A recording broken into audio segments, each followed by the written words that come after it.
yet, but I like putting the music now ahead of time, just so you know I'm getting ready to go live. Every time.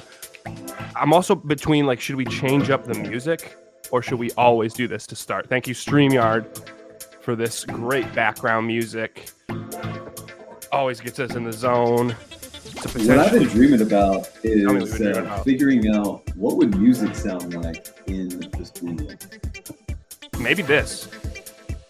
No, yeah. I don't know, man. I see a lot of like, oops, I almost ended the stream. I want to end the music. I think when I think of the world of Bastunia, because I'm reading your origin novel right now, I see a lot of strings. Obviously, I see hand pan. Welcome, everybody. Thanks for coming in. Matt and I are talking about the origin novel. We're going to talk a little bit of our creations. Your job is to welcome yourself. Tell us where you're tuning in from. Tell us your favorite karaoke song to sing, or if you're a scaredy cat, tell us your favorite karaoke song you would sing if you weren't a scaredy cat. We're going to jump into what questions you might have for us.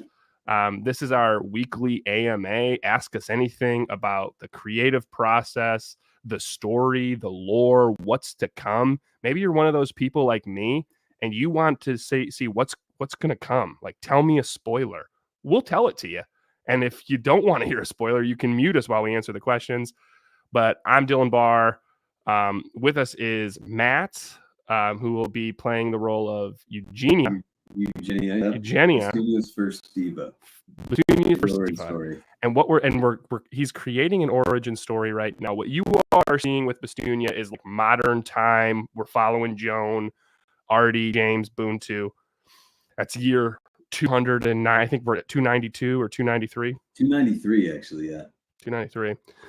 Matt is creating an origin novel for like year 30. So really Bastunia's first savior. One Last Breath. I wish I knew that song. Welcome, though. That's I bet you it's a great song. Corey. Yeah. Corey, if you're here, feel free to ask any questions you might have in the process. Matt's creating the origin novel right now. And the question that he asked me before we started is, what do you think music would be like in Bastunia? I see like string instruments in the old times. I see like obviously hand pan, but like string, a little bit of twang, because it seems like no wasteland is now. When like in my mind, it's like these the city built into the earth, like very rough and tough people, and then you have like the upper echelon. I see like folky stuff with where we're at. What do you think? There are endless opportunities for this, but what I want to avoid as much as possible when telling stories in this world is missing an opportunity to be creative. There's a book that Bella was referencing at one point, Sarah J. Maas, like a very popular fantasy series amongst young adults and women. Yeah. It's a Court of Thorn and Roses, right? Or is it another one? Yeah, that's the author, exactly. And when they go to celebrate Christmas or the holiday that's in the winter, they call it Yule Moss. And it's just like, you had an opportunity to be creative. Yeah. And you weren't. You just took Christmas and you renamed it slightly. Like weddings and music, and there's these cultural things that can be so they are formed in the world based on what's available in the world. And so you're not going to have like a dump truck because you've got beasts. You wouldn't have technology that would develop the same way because you have callings that are designed to do this stuff. So that's the challenge with music, is not just recreating what already exists here, because it's like, it feels right. It's a huge opportunity. Yeah. So if you're here and you were to think of your own type of music that no one's thought of yet, and you wanted to be really creative, what would it be? And maybe we add it to Bastunia. That's the cool part of what we're creating with Unfound Adventures, is this is a collaborative creative space. What Matt and I have done over the last 3 years, me over the last 8, beating my head against a wall by myself for 5 years, is created a world and a bunch of frameworks to think within. Like I always like to say, it's like we give you the framework and the box to think within, so you can then also think outside of it, rather than just say to you, like, think of a fiction It's like we can now give a framework and say, think within this framework, right? People have callings. Here's what the map looks like, and start thinking outside the box, right? But you have a box to think outside of. So that's what we're looking to do. What we're going to talk about today, today's agenda. If I had notes, I'd do this. But I have my Remarkable tab too, so I'm just going to hit this. Today we are going to, there we go. We're going to answer any questions that you have about the creative process or about the story, the lore, any of that stuff, the origin novel. We're going to answer those questions. So feel free to put them in the chat. We won't come to them right away, but we will definitely get to all of them if you have any questions. We're going to talk about what's coming down the pipe. So what to be ready for come end of this year and then the new year. Evan's not here with us. Evan is typically with us, but he's being a big jerk today. No, he's been super busy, and I think he's looking at schools for his daughter.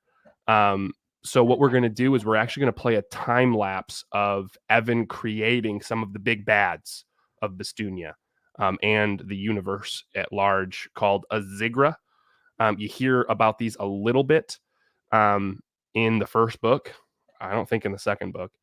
And then after the time lapse, we've been starting to get pretty good traction on Amazon reviews. So some of you might have questions and you're like, that might be a dumb question. I don't know if I should ask. We're going to go through some of these Amazon reviews, the good ones, the not so good ones, and we're going to use it as a space to answer some questions that these people might have. But that's today's agenda. We're going to have a bunch of fun. It's Friday. Feel free to crack a drink, whatever type of drink it is. Determining on your age. I will be having some tea in here. Matt will be having... I'm beverageless. Matt will be having no beverages. Great. Hey, if you're here to ask dumb questions, we love them. There's no such thing as a dumb question other than apparently the ones you ask, but we still love them. So let's talk with what's coming down the pipe, yeah? Let's do it. Let's go. There's a lot of things. Yeah, there is a lot of things. So we'll go first off. I'll shut up for a little bit. Matt's working on an origin novel. It seems like, Matt, I'd love to know, I think there's so many parts of this origin novel. I'd love to just know at a high level, right? How many parts of this origin novel? Where are you at currently in the process? And when do you see each part being done? And if you're joining us, feel free to ask some questions in the chat. Matt, tell us about the origin novel. I am, it'll be 3 parts eventually when it's done, but we're gonna publish it in parts or share it in parts. So part 1, my hope is to have part 1 largely done by the end of the year, and it's been moving well, maybe by early January. And part 1, so the short version, the condensed version. When Bestunia was founded, when our God, the celestial, this deity of this world, decides to bring people and populate Bestunia, he brings kind of 3 types of people. He brings some very academic people. He brings some very heart-oriented, loving, salt of the earth. Maybe that's not the right way to describe them, but they're the yogis, the shaman, the very spiritual people. And then he brings some warriors, some protectors, and he brings them from these places that really these people constantly are in awareness of their purpose, and so they're constantly living in alignment with their values, and they're not making decisions that are getting in their own way, because constantly this is why I'm here. This is why I've been born. And as soon as they get to Bestunia, the environment in Bestunia is not like the environment they came from. This is like taking an enlightened society and putting them on the front lines of a galactic war. It's not like that. It is that. And enemies, these big bad Ahzigra, that this is who the war is being fought against, or these are characters, these are the grunts that that the good, the orderly side of the universe is fighting against the chaotic side, and the agents of chaos, the soldiers of chaos, are these Ahzigra. Which we're going to see today. We're going to see them today.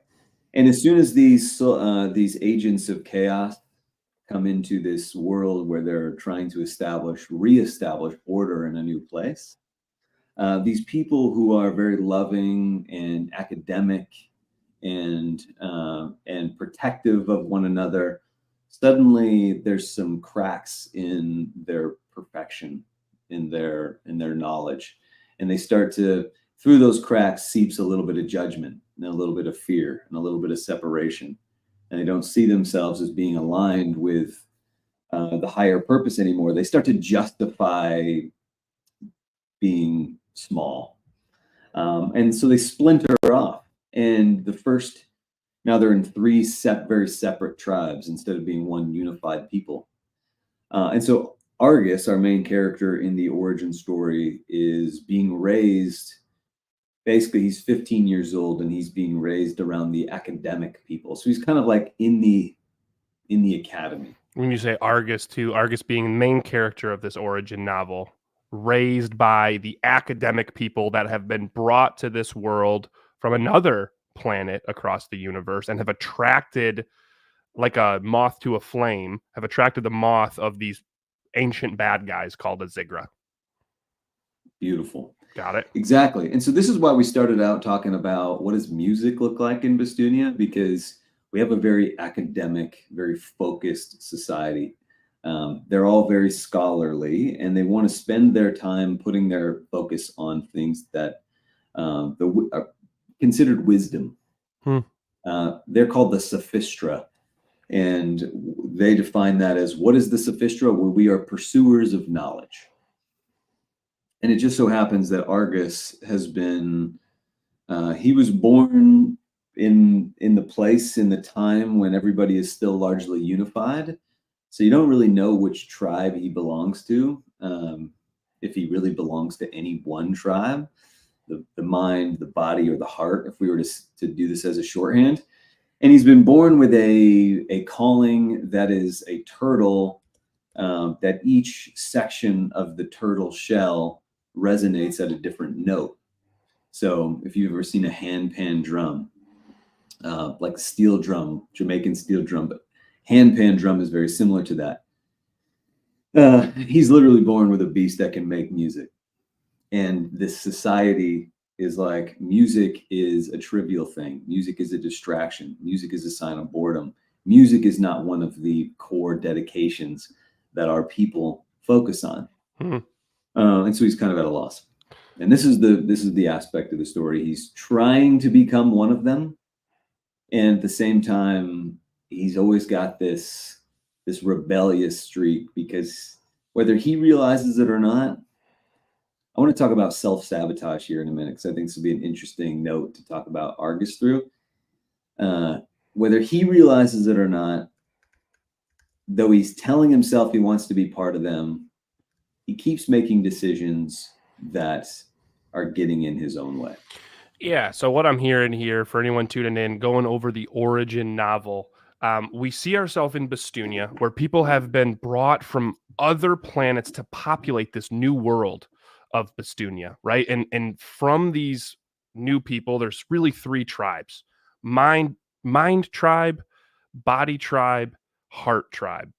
And what we see is, through the lens of the mind tribe, in this landscape, we see our main character of Argus trying to work his way up the ranks, to become kind of one of the premier scholars of the mind tribe. This is the people of the Sophistra. I think you call them originators.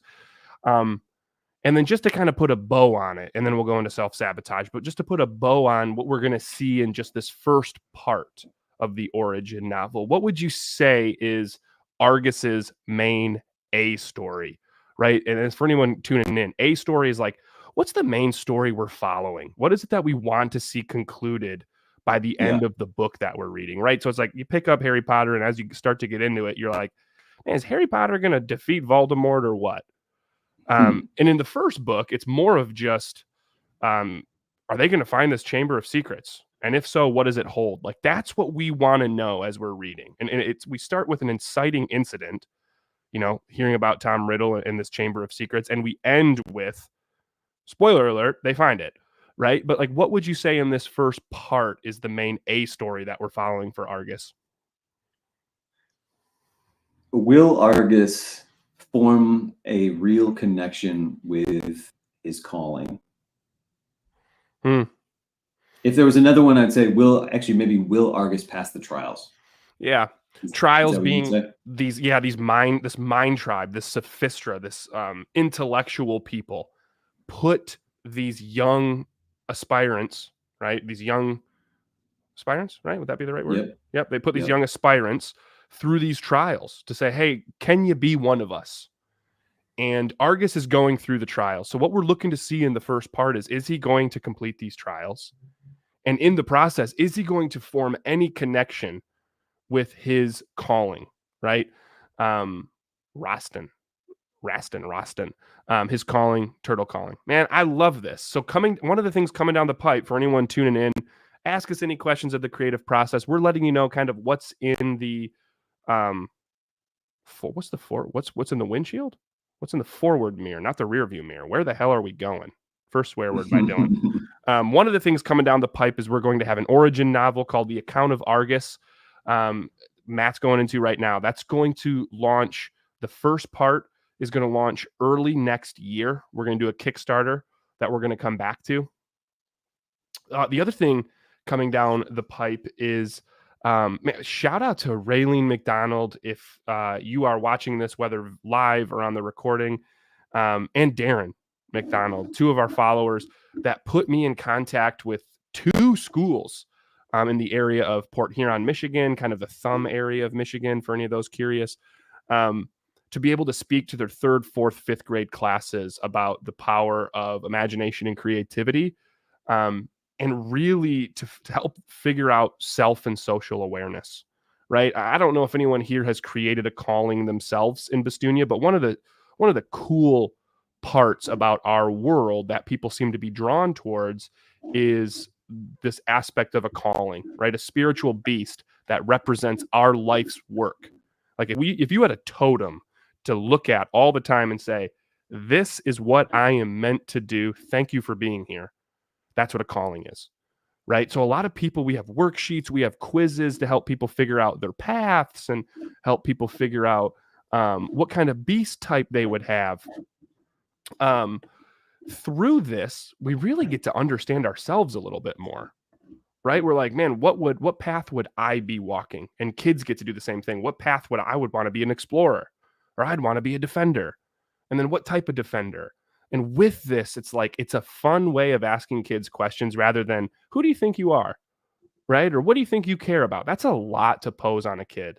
So when we can give this, fantasy lens on it, a kid doesn't have to be like, well, this is who I am and this is what I care about. It's, I'm a defender and I would really like to protect my family's very important to me. Or I'm a defender and I'd love to be an athlete, right? So we're starting to work with some schools in the local area. That's coming down the pipe. Matt, we're going to do the other one first. I see that it's in the one with all of the Ahzigra. That'll be the first one that we play out. 10-minute? Not the 10-minute. It should be like a 2-minute one called Ahzigra Exploration. Roger that. 2 minutes. So we're speaking to schools coming up in the new year. That's the soonest thing that's coming. That'll be in January, it looks like. Just heard back from some principals. That's actually news to you, Matt. Just wanted to let you know. We have a children's book series coming out with Keith the Curious and Beck the Brave, and their beasts, and we get to go into their imagination, which is going to kind of have like a Calvin and Hobbes meets Hungry Caterpillar, I think. Like, it's a little bit easier to read. But the biggest thing, if you're watching this, to come out next year, we are going to be doing 3 Kickstarters. One of them is going to be part 1 of Account of Argus, and the 3rd book in the comic series, Tales of Bestunia, following Joan and Artie. We're going to see a bigger rift between Joan and her dad. We're going to see kind of Artie step up a little bit. We're going to see new beasts. We're going to see a little bit more action, which is awesome. That's going to come in February. We have a really big goal for February, $5,000 goal for the month of February. Very excited. Someone saying they're excited for the children's book. Man, if you have any questions on the children's book or any cool lessons you would like us to share in children's book, let us know. We're very excited for it too. That Kickstarter will be more towards May and June. May and June will be all focused around the children's book and the second part of the origin novel, Account of Argus. And then the third Kickstarter we're going to do at the end of 2024, really cool news, is we're going to complete the Account of Argus. And we're actually going to be rolling out, hopefully, this is fingers crossed, a TTRPG, a tabletop role-playing game, partnering with an awesome, well-known company called Gold Mountain Games. Our illustrator work contracts and works for them as well.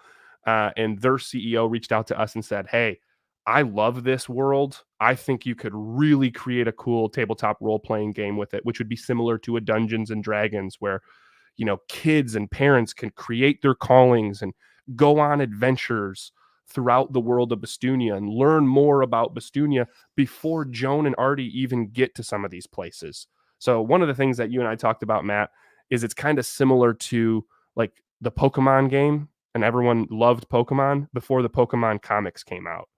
And then you can kind of follow Red in the same path that you took in the video game. It's going to be a similar sense, but the tabletop role-playing game is going to fit that. So, yes, I'm with the RPG. I love TTRPGs. I love Dungeons and Dragons. That's kind of what I stick to. But the way we started thinking about character creation and starting to talk with the CEO of Gold Mountain Games, I got very, very excited. But that's what's coming down the pipe. So if you have any questions around what would it look like, or what would this entail, what's coming in book 3, feel free to ask us. I'm very excited. Matt, obviously excited for in-class workshops. Me as well. For some reason, you're everyone else's Facebook user, and look at this. For some reason, this is you there we get to go. come up. Yeah. Matt is excited for in-class workshops. Me too. Go ahead. I feel like that's really when we start getting into the reviews here in a little bit, and when we start talking about, well, you had given me some good feedback as I'm writing this origin story on like, actually, what is the unique piece of Tales of Bastunia, the origin story, these things that we're creating. Because they're good stories, and I think without having the callings attached to people, they're entertaining stories. But when it really gets down to it, the fact that you have your purpose in life, your calling in life, reflected back at you through these creatures, this is really what makes the story interesting. And so, getting into classrooms and spending time with kids and adults, frankly, enjoy this just as much, and saying, what would this creature look like if your purpose in life was reflected back to you in it? I love that exercise. I wore this shirt today on purpose as a reference to a J.R.R. Tolkien quote. Ever heard of them? Ever heard of him? Heard about the Hobbit? Stupid. Sorry, keep going. Yeah. So he, in his day, I mean, he's considered one of the most talented wordsmiths in the English language. And he was critiqued back in his day for, like, you're going to spend your time writing fantasy? Like, that's so childish. You know, it's such an escapist piece of work. You're just encouraging escapism. And he says, yes, that's the glory of fantasy, is the escapism, because we live in a profoundly sick society where there's all these people that are telling you how to think, telling you how to be. And if you were in prison, your role, you have a responsibility to escape and to bring as many people with you as possible. And so in this profoundly sick society where a lot of times we're in this little prison of our programming and conditioning, the process of thinking about your purpose, about being creative, not just going to school, going to college, getting the job, doing the safe thing. I think our parents mean well and the education system means well, but they kind of like homogenize the entire student body and say, this is one entity, and our job is to educate this one entity. And we don't really get that many opportunities to practice self and social awareness. And so thinking about what your calling is yes, it is escapism, but that's its glory. Yeah, I think when you create a calling, the cool part about it is you're really saying, what is it that I care about and what is it that I'd like to offer? Whether it's creating a calling, at a really fantasy escapist level, or even in like someone that wants to collaborate with us and say, man, I really do want to create books. Matt Seitz is like, I really want to create a series of novels. I'd love to use, like, that's what he wants to lean into. He wants to lean into that creativity more. I don't think a lot of people ask themselves that. Man, I'll be super open. I had my first, Matt, I moved from Colorado back to Michigan, my hometown. And I was in Colorado. You and I worked together at self-publishing school, and I was a publishing strategist. I'd walk people through the process that were looking to publish a book, and I would tell them, I'm like, I'm an escapist trying to reach other escapists. Like that was like, I wore that as a badge of honor. I got it from a Shia LaBeouf interview. And with that, I had all these like cool ideas. And man, on Tuesday this week, it was the first time. I've been home now for 2.5 years. And when I came home from Denver,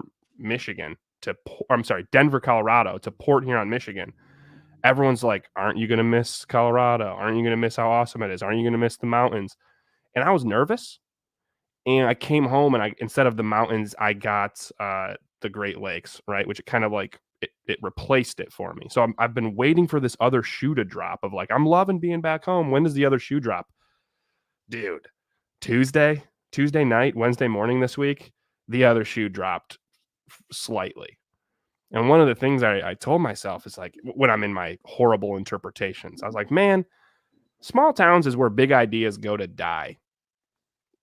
Because it's so tough to explain a big concept to some people, and I'm not saying everybody in a small town. I think a lot of people here are huge supporters. We talk about Raylene and Darren, my family, other close friends have been very supportive. But when a lot of people just don't get it because they've never left this comfort circle or this circle in general. So seeing things that like it's really, really difficult. So if we can do anything to incite that spark, help other people have a little bit of an escape, even in these small towns. Right? It's like, I might not leave, but I can figure out who it is I want to be through using your world. Man, that lights me up. But it was a rough Wednesday morning for me. That's a tangent from Dylan. Speaking of tangent, let's go. I appreciate, look at this. Wait for it. It's excited for all the above. I wish I knew who this was. I don't have Facebook up. Okay, tell me. In 5, call them out. 4, we're calling you out by name. 3, 2, for myself and young children. 1. No, we're not there yet. Damn, we're not there yet. I'm excited for all the above, both as an adult and for young children. Man, I am like, I was working with a leader of Gold Mountain Games, and we're like, yeah, kids would really like this. Kids would really like this. And we got to a point where we're like, heck, I would really like to play this. I think that was a question you asked me on Wednesday, Matt, where you're like, no judgment or no bias. Would you want to play this? And it's very hard to answer that question without bias because I love Unfound like I love my own baby. But it's fun to be like, this is what I would want to create for this adventure. I'd want to create a builder beast this time for this adventure and see how I can help us. Maybe I need to build things to help us get someplace, and we're going to have someone defend things. And what kind of abilities do I want? Do I want to be more strong and fast, or do I want to have a really cool ability? Right. It seems, let's go. Sam is here. We spoke on Instagram, found us on Instagram consistently. I am so excited to have you here, Sam. If you have any questions about the creative process, please feel free to ask. Oh man, that's full circle. That is really, really cool. That shows me that posting on Oh, it was Instagram. Sam. Yeah, no, Matt, my Posting bad. I was searching all over for it. I literally saw it.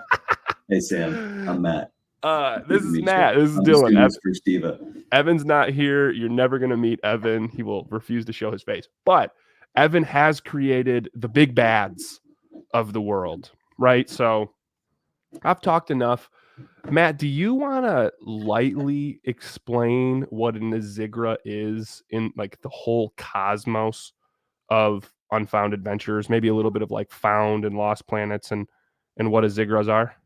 Yeah. I think people are being treated to a little bit of a spoiler here. So, not a spoiler. It'll deepen your appreciation for, I guess, what we're about to show. When we get into essence and we get into Mother Father, if you want to get into that deep, I'm going to turn that to you. No, you're not going to. Okay, cool. Sorry, people. There's more to this than I am even capable of sharing. Well, an Ahzigra is, I like calling them chaos spawn. I don't know why. The idea behind them is we want to create a little chaos. We want to tear people away from their calling. Actually, not to dodge your question with a philosophical tangent and then come back, but that's exactly what I do. You go philosophical tangent, and then I'll decide if I want to step in or have you come back. Because I know how some of your philosophical tangents go. Yes, some of them land. Dylan and I have differing views, completely differing views on one area of life. I would like to someday go to heaven. This is my idea. And I think heaven sounds great, honestly. I mean, everything about it. It's like timelessness, bliss. Dylan says heaven sounds kind of boring. I'm going to come in here of what I believe. Yeah, because I think heaven sounds awesome.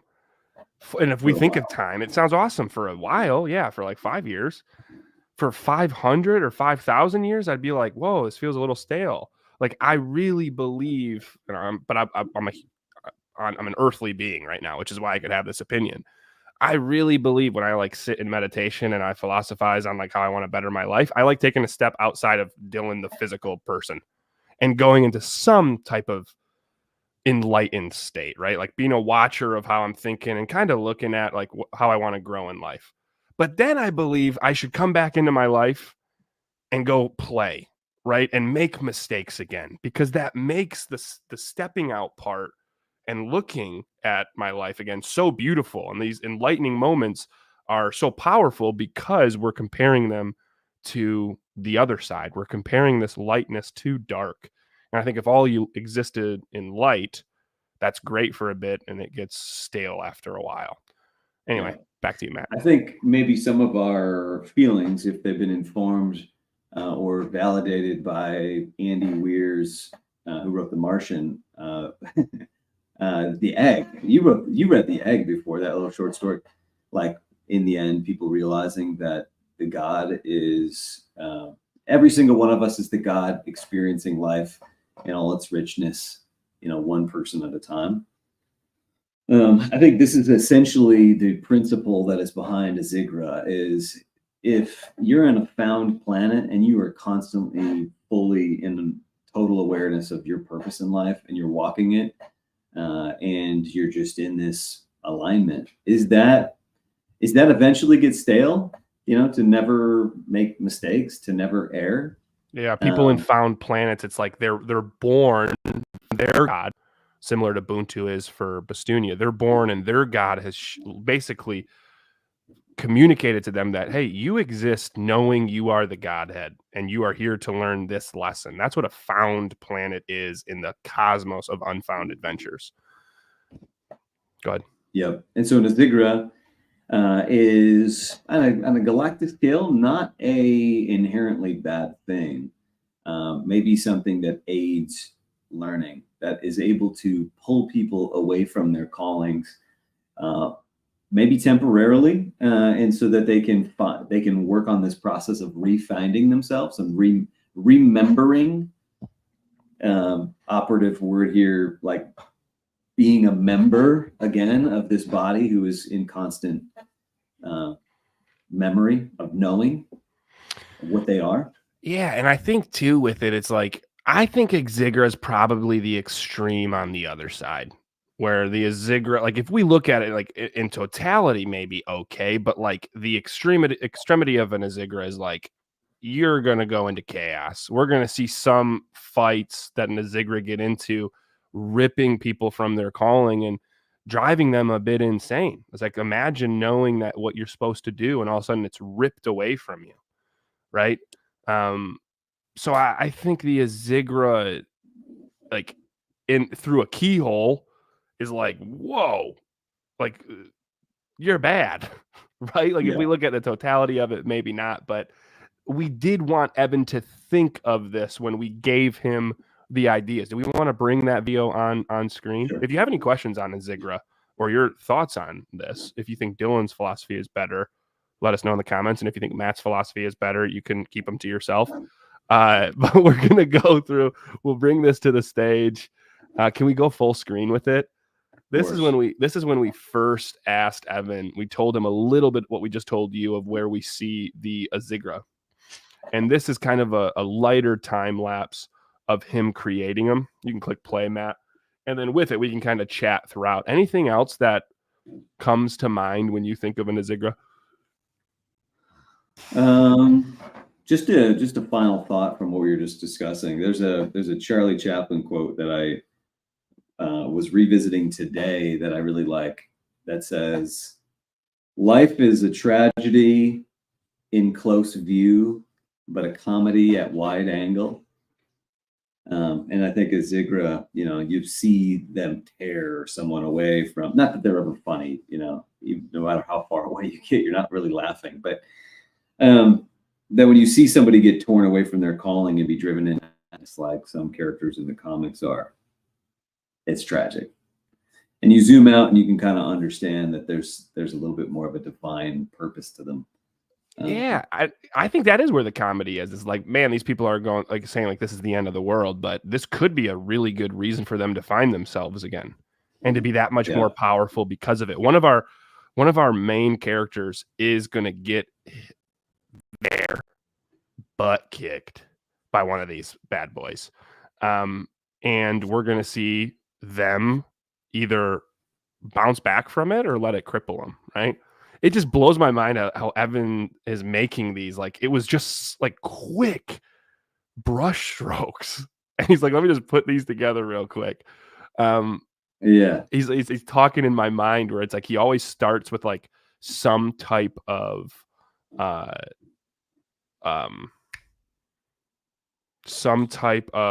shape, right? So you almost see the shapes in each of these as he creates it, and then just this light shading. And when we go a little bit more in depth today, if you want to, can you hover your cursor over the Howler? That's who we're going to see him create today. That was already 2 minutes. Dang. That was 2 minutes. Yeah. I know. It flies by. That first part is just so flipping cool, man.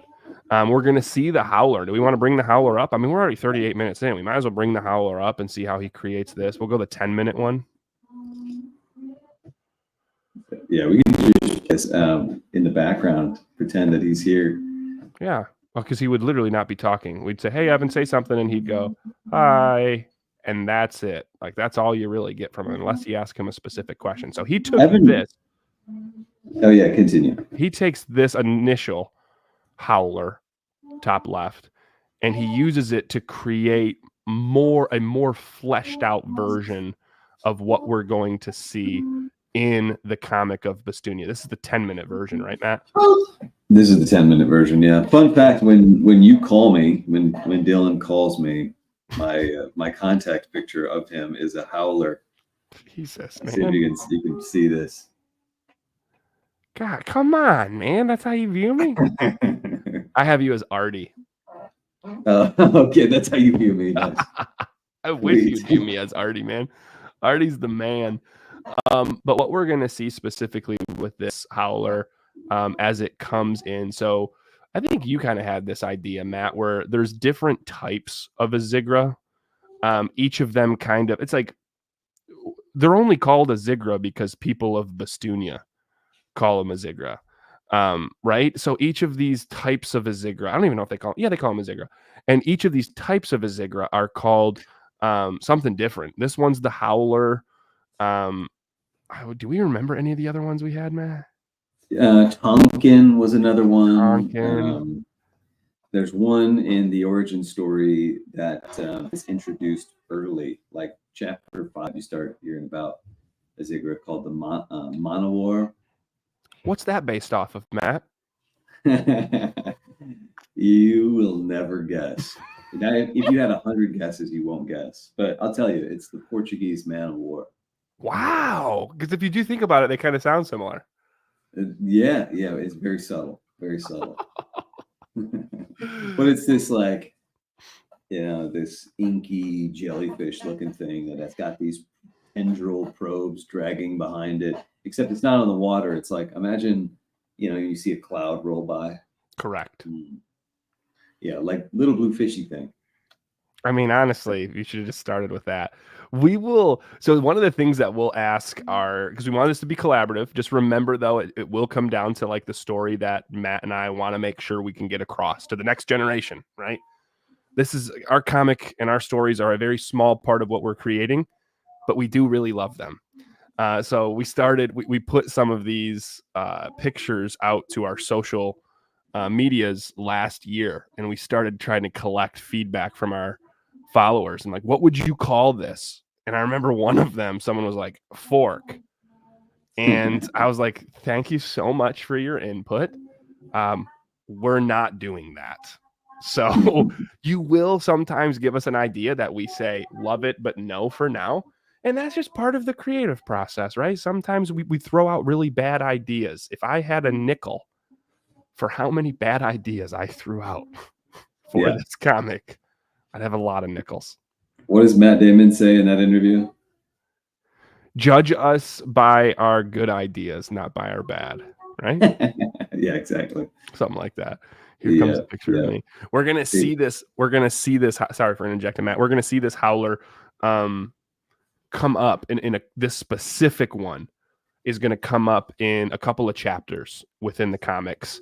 And it's going to be the biggest Ahzigra to date.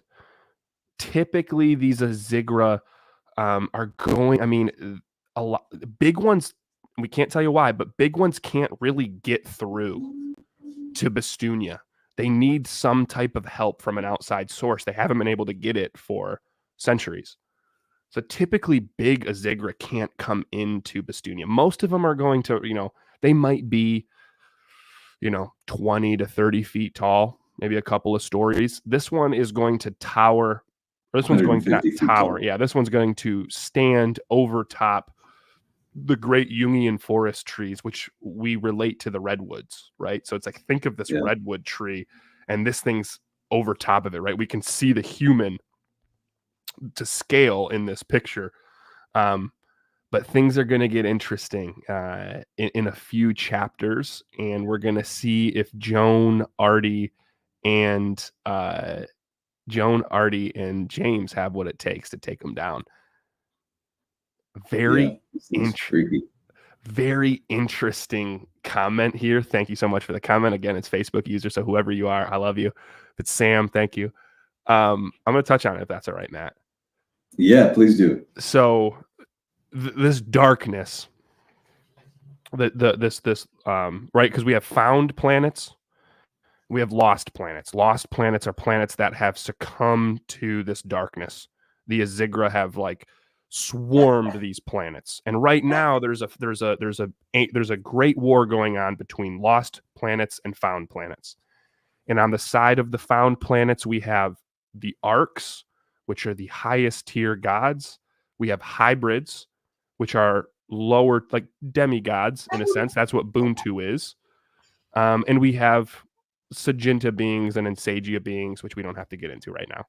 On the side of the lost, we have the Ahzigra in totality. But the Ahzigra have their grunt soldiers. They have kind of like their generals, right? So there's no way a general would ever be able to get into Bastunia right now. It's much larger, much more powerful. And at a broad, large scale, we're going to have the Titans. So these dark entities, if you think Ahzigra are BA, these titans, which I love that we say colossal titans, these titans are immense. They are world enders, right? They would be a little bit closer to, oh man, Marvel, the Celestials, not the Celestials, not the the Celestials, the Eternals and the Celestials, be similar to like a celestial size, right? Like just world enders. So we will one day see Titans, because when I first created this story, it was our God going up against the Titans. And what we realized the more that we created it is just we're not there yet, and we have a lot to tell before we get there. Titans are to come. Do we might get a flash? Are we going to get a flash? Or no? Yeah. At the end of the origin novel. Yep. Nice. Hi, whoever just came in. Sam again, thank you. And then hi, Sam again saying hi. We just appreciate new people coming in. Like, this is just fun Friday night, getting together, drinking whatever you want to drink, asking us questions about the world. And if you don't know questions to ask, that's fine. Matt, do you want to get up? Is it cool if we lean into some of these? Because we only got 14 more minutes. Do we want to lean in? Yeah, do we want to lean into some of the reviews we've got on Amazon? Yeah, let me pull that up. Yeah, I mean, some of them are great. As we and some of them are, actually all of them are really positive. And then there's a couple of lines in others that I'm doing have been really interesting to ponder for me. And I want to accept them as being true, but then also, and not like just discount the quote unquote bad reviews. They're not even bad reviews. 4 stars. 4 stars, right? So I can't share both this time lapse. We can get. I mean, this is what a howler is going to look like. We're getting towards the end. I mean, he's going to show a couple other things, but this will be the howler. This is what we're going to see. This is the chaos spawn that we're going to be looking out for in the world of Bastunia. All right, we'll come back to the time lapse later. Yep. And you can see the end result. But for so stay tuned as we share some reviews in our reflections on the people that said good things. Smart. The people that said bad things, just dumb. Just kidding. Very dumb. No, we appreciate we appreciate good, because also like it does, even reading through some of these more negative comments. Again, 4 stars, but we're being very self-critical when we read through these. But again, it's like, I want to take all this and understand where they're coming from, understand they want to see certain things, and then still be able to get our point across to our followers. So, man, I love anybody that has something to say about our book. I don't care if you give it a 1 star. Do you want to read? I know these are hard to kind of read. But do you want to read maybe one of these, specifically ones that we can? Yeah, sure. I'll read. Okay, cool. We'll start with Casper, and I pulled up all the 4 stars. The 5 stars, I'm not even. Yeah, let's just read the worst of them. The 4 stars. I can't wait for our first 1 star. I honestly am really excited. They say when you're an author to get excited for a 1 star. I have not got there yet, and this is we've now done 4 books. I've not got there where I'm excited for my first 1 star. Oh, but you have gotten 1 stars, right? Not yet. Oh, you haven't even gotten a 1 star yet. No. Man. Well, you don't even have haters yet. I don't want them. I just want everyone to love me.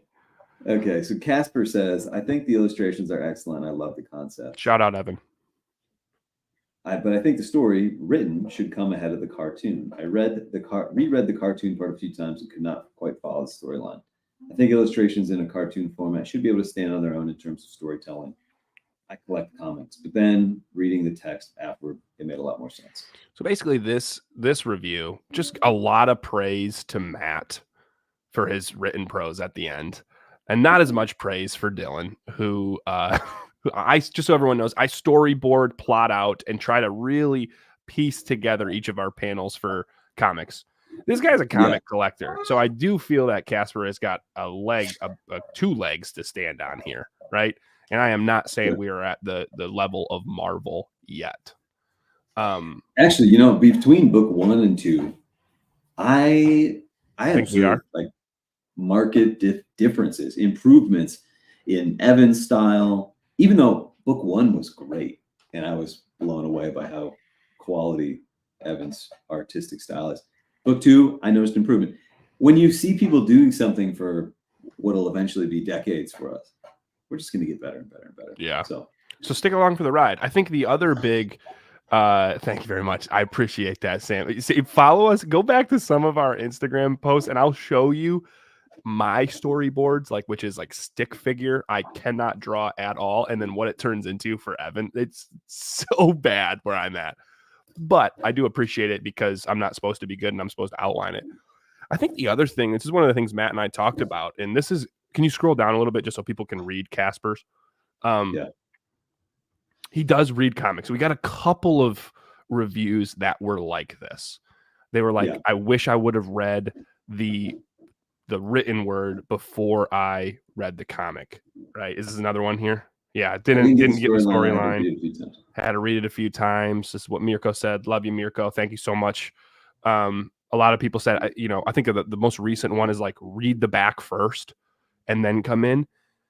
And what we've realized for anyone curious here, right? Because it's totally fine to have these thoughts. I don't want you to think we're going to make fun of you like we'd make fun of, or we're poking fun at these people. Is we're realizing though it's a lot of the older demographic, like, or parents 30 and up, that find it difficult to read the first part, and they're like, I need to read the prose. And but I'll have to share another video from Cade, who is our biggest fan. Sam, you're not there yet. Cade is I love that you're also saying it's you every time. Thank you, because I just see Facebook user. Cade, 9-year-old, biggest fan, has already had 4 callings created for him. You're right.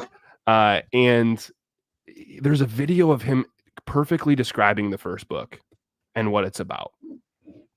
And I think that says a lot, because when I went to go speak to this principal at a school, one of the things that he said is like, just kids don't have a joy for reading anymore. We used to read Harry Potter, and just nowadays kids are stuck with their anime and their comics. And I'm like, whoa, I'm a big anime nerd, so tread lightly, my friend. But I do feel that nowadays, a lot of people take for granted the power that a comic has, right? I'm going to speak to what you said, Matt, and then I'll let you elaborate a little bit on it, if that's all right. One, totally possible for reading comprehension. We're working with a couple of teachers that are actually asking reading comprehension questions for our comics. But I'll actually let you go here, Matt, because you talked about something powerful with kids, and it's like the power of observation. And again, we're not scientists or doctors of saying this, but it is something that I've chewed on with you bringing this up, but the power of observation through picture. Yeah. Yeah. So I read this book that I loved called The Untethered Soul. I think it's Michael Singer's the guy. And in this book, people either read it and their eyes are opened and they are never the same. I've actually heard of people reading this book and kind of going off the deep end a little bit, because what it does is it draws your awareness to this inner narrator, and your inner voice is dictating your life experience. And so a lot of us identify with this inner voice. It's like, really what it's like is like a roommate that never shuts up. And it's a roommate that wants to narrate your life, like living with Dylan, right? Dylan would be like, there's a tree, there's a cat, there's grass. Look at, it's a nice sunny shine. Look at the birdhouse. And then when you play back your memory, what you remember is what the narrator told you, not actually what happened, the full scope of what happened. It's like you have this giant search engine, and the narrator is just typing things into the search engine, drawing your focus to this different thing.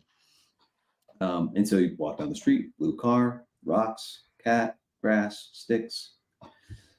And I think that as we age, that narrator becomes more a part of our identity. And so when an adult goes and looks at a comic, there are very few words on a comic. what there are, pictures and details, and you have to piece together a story through slow observation. And that's how you comprehend what's going on, is you take in the entire image. You don't rely on the narrator to point out the important things. You have to seek them. Whereas written prose is very much telling you without effort everything that you need to know. So prose is more effortless than a comic. It's a different type of skill. And so interesting that like my 9-year-old niece read the comics and grasped them easily. Yeah, like that, Cade, right? how long is Cade's video? Like, he's like going I'm for pretty sure it was 8 like minutes. five. It was like 5 to 10 minutes of him just talking about what it is, and oh, can I tell you this too? And what I realized and I promise you, he's not reading the written prose. No offense. He's not reading the written prose, but he is absorbing things on a level equivalent to those people that maybe only read the written prose. So the awareness is there to be had. The story is there to be had. And the prose is feeding it to you, and a kid is gleaning it through observation. And I told Dylan the other day, he laughed at me. I was like, I respect kids so much more. Adding to so much more. I think last time, this made me respect kids. Yeah, your fiance was laughing the other. She goes, oh yeah. What were you thinking before that, man? I think a big one with it. Go ahead. A big one here too, and I appreciate this from Sam. It's like taking a video during a beautiful real life moment, right? It's like our memory is solely based on the recording. And we like the emotional attachment of that event, taking in everything and trying to recall that feeling. Love that, Sam. Thank you. And thanks again. I'm so excited to have you here.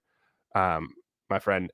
I was reading after hearing this. I was trying, after seeing these reviews, I got a little frustrated because I'm like, everyone loves Matt and Dylan needs to work on this. And then you tell me that, and I'm trying to, start to feel a little more positive.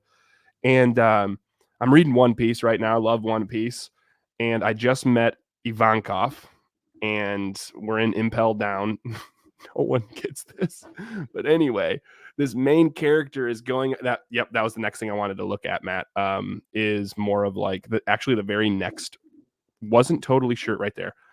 But anyway, I'm reading these panels on a comic, and Luffy, the main character, is talking to Ivankov, and Ivankov is slowly piecing together who Luffy, the main character, is. None of this is written in Word. It's all written on his yeah. It's all written on Ivankov's face. The queen of the jail, drag queens. They went out. It was so cool. It's amazing.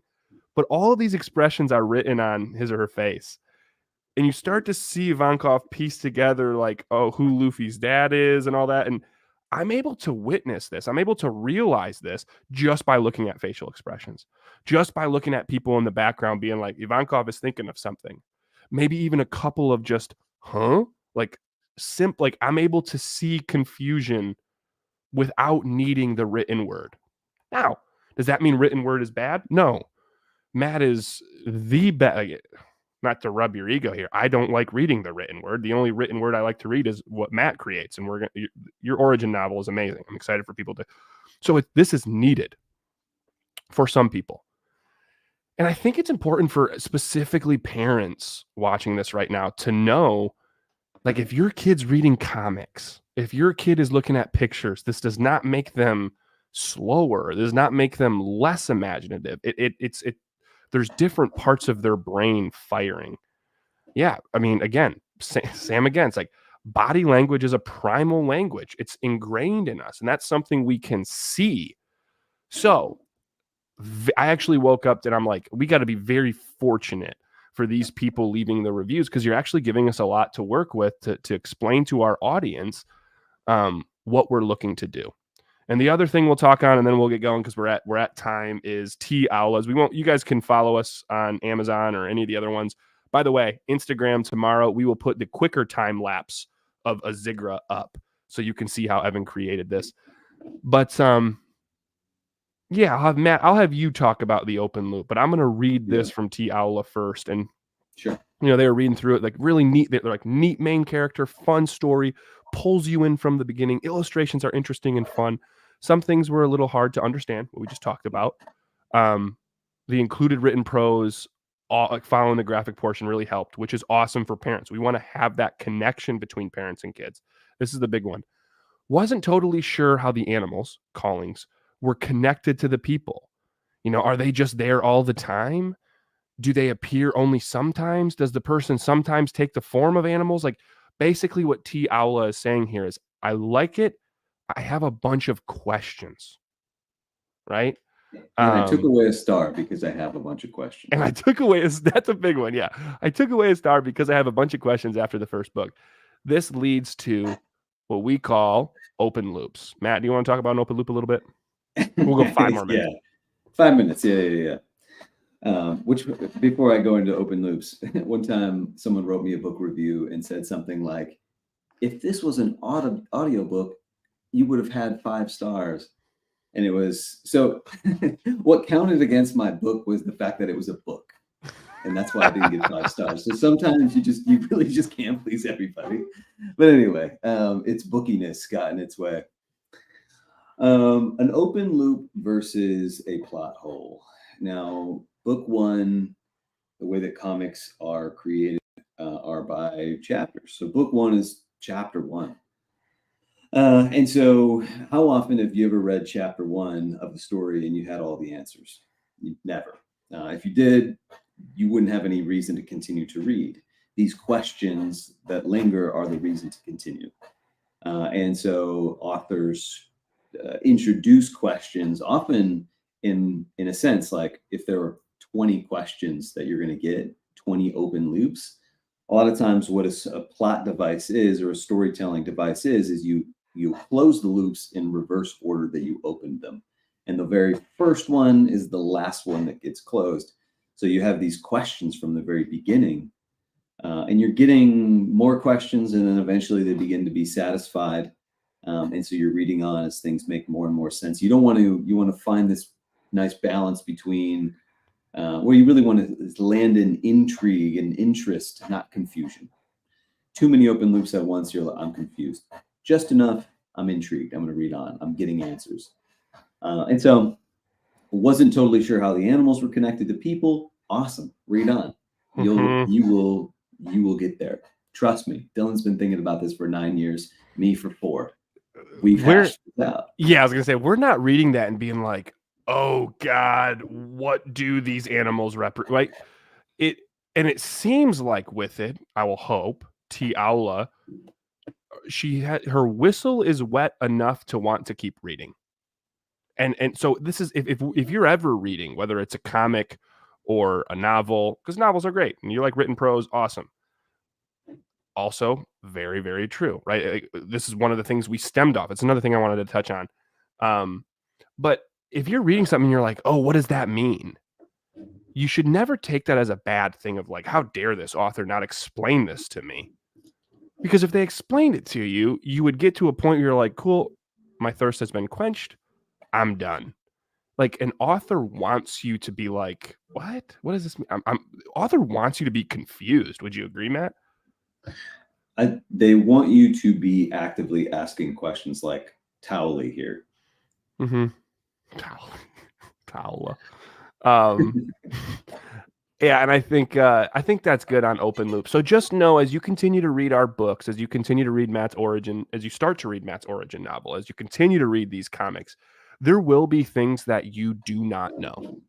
There will be things that might frustrate you. And I am here to say that is completely okay. Definitely ask us, right?